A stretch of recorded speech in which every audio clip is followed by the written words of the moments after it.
ఉనికిని గురించి, లేదంటే మానవ యొక్క జీవన శైలి గురించి, వీటన్నిటికి సంబంధించి మన ఆంథ్రోపాలజీ, క్రిస్టియన్ ఆంథ్రోపాలజీ వేరు, ఈ ఎడ్యుకేషనల్ ఆంథ్రోపాలజీకి కొంచెం వేరియేషన్ ఉంటుంది.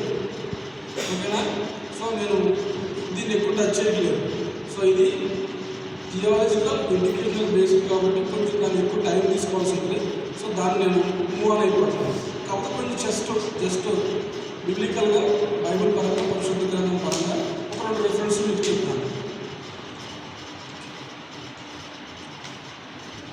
కీర్తన గ్రంథము 139 7-14 చదవండి. ఇర్మియా 17వ అధ్యాయం 9-10 వచనాలు చదవండి.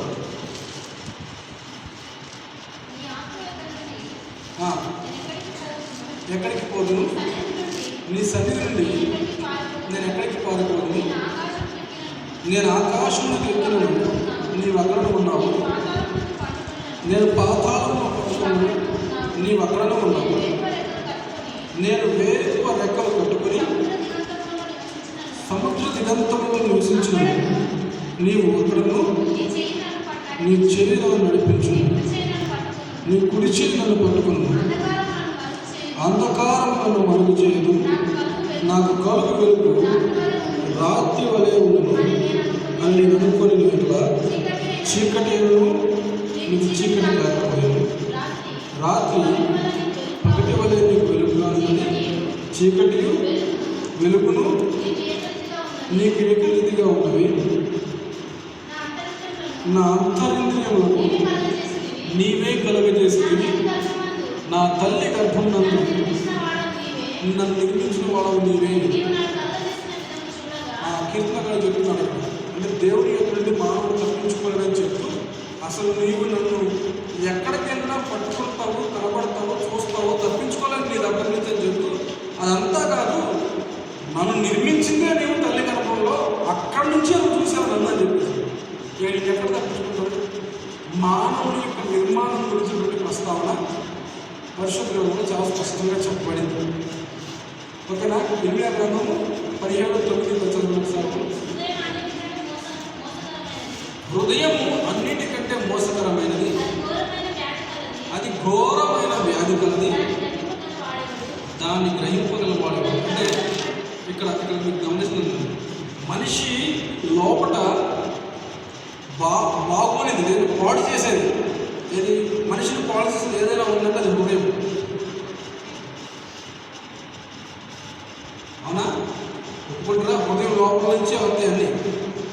హృదయం నిండి దాన్ని బట్టే వారు మాట్లాడుతుంది. మనసు నిండుగా ఒక ఆలోచన పెట్టుకుని ఇంకొక ఆలోచన మాట్లాడలేదు.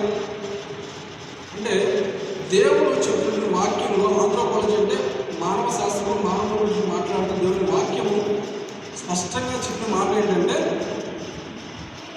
దేవుడే మానవుడు నిర్మించాడు. మానవుడిని దేవుడు నిర్మించినప్పుడు చాలా యథార్థవంతుడిగా ఉన్నాడు. అది ప్రసంగి రంగం ఉంది. కానీ వాడు తంత్రము కలిగించిన దేవునికి దూరం అయిపోయి హృదయాన్ని పాడు చేసుకున్నాడు. అది 6వ అధ్యాయము ఆదికాండంలో స్పష్టంగా ఉంటుంది. ఏమని? వాడు హృదయంలో చెడిన వాడే దారి తప్పాడు.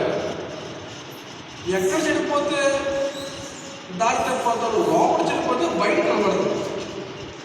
కాకపోతే బయట కనబడతానికి కొంచెం టైం పడుతుంది. కొంచెం ఇప్పుడు లోపల కుళ్ళిపోయినప్పుడు ఆ స్మెల్ బయట రావాలంటే ఫిజికల్గా టైం పట్టింది. సో అది అంటే ఆంథ్రోపాలజీ గురించి అంటే ఇంకెక్కువ చెప్పడానికి అవి సరిపోతుంది ప్రస్తుతానికి. ఈ క్రిస్టియన్ ఆంథ్రోపాలజీ వేరు కాబట్టి దీనిలో ఇంకా దైవికమైన విషయాలు ఎక్కువ ఉంటాయి.